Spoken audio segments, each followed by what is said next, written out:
Que pense la Torah du végétarisme? Avant d'aborder le sujet, il est important de rappeler la notion de tsar ba'alei chaim. C'est l'interdiction formelle de faire souffrir un animal. Et d'après de nombreux commentateurs, l'interdiction de manger un bout de viande d'un animal encore en vie vient de là. Cette interdiction, qu'on appelle en hébreu Hever min hachai, est une interdiction non seulement proscrite pour les Juifs, mais également pour l'ensemble de l'humanité. Cela fait partie des 7 commandements donnés aux enfants de Noé. A priori, le principe du végétarisme ou véganisme sont de belles valeurs que nous devrions retrouver dans la Torah, que nous devrions tous adopter. Or, c'est tout le contraire. L'un des commandements les plus anciens et majeurs de la Torah est le rituel des korbanot, des sacrifices. La Bible relate en détail comment nos ancêtres offraient chaque jour des sacrifices au temple et comment ce commandement doit perdurer tant que le temple existait. Le Talmud, dans le traité Psachim, page 49, rapporte une déclaration de Rabbi qui dit cela. Am haaretz asur lechol basar. Un ignorant n'aurait pas le droit de manger de la viande. Il y a pourtant une obligation de manger de la viande les jours de fête. Le Talmud dit même qu'une fête ne saurait être digne d'appeler de son nom si on n'y consommait pas de la viande et du vin. Pour comprendre cela, nous devons comprendre le rapport de la religion et la nourriture. La nourriture est très présente, et c'est peu dire, dans nos rites. Shabbat, nous avons la mitzvah de manger 3 repas. Les jours de fête, les repas sont aussi une mitzvah. Après le mariage, nous célébrons 7 jours, les Sheva Brachot. Et pendant ces 7 jours-là, nous consommons à chaque fois des repas. Chaque célébration est systématiquement accompagnée d'une séouda, d'un repas. Ce rapport à la nourriture est accentué lors des fêtes de Shavuot. En effet, les autres fêtes, il y a un débat entre nos sages sur l'obligation de manger un repas. À Shavuot, tous sont d'avis qu'il y a l'obligation de manger une séouda. Rashi explique que nous mangeons pour montrer à Dieu à quel point nous sommes heureux d'avoir reçu la Torah. Alors pourquoi tout rapporter à la nourriture? Notre but dans ce monde est d'élever ce monde matériel afin d'en faire un espace digne d'accueillir la Shrina, la sainteté divine. C'est pour cela que toutes les mitzvot sont pratiquées par des objets matériels, que nous élevons spirituellement. Manger, bien sûr, est la chose la plus matérielle qui soit. C'est un besoin vital, un besoin physique.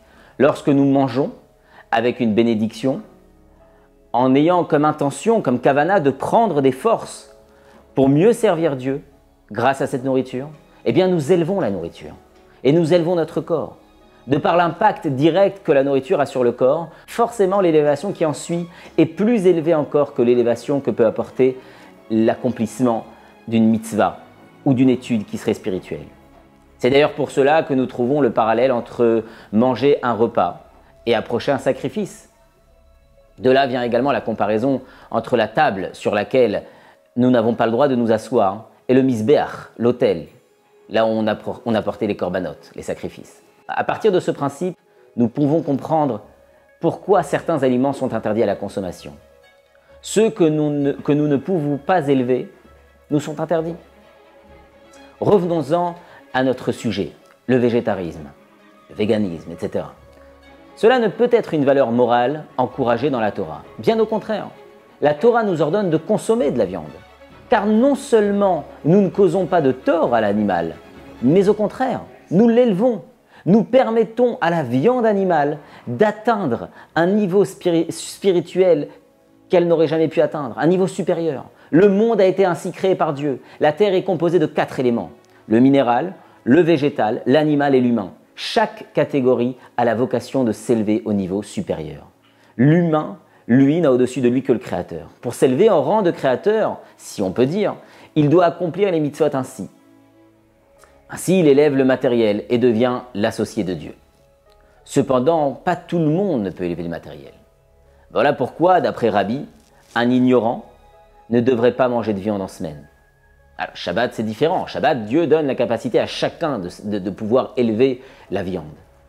Il est rapporté dans le Talmud que certains justes ne mangeaient de viande que le Shabbat.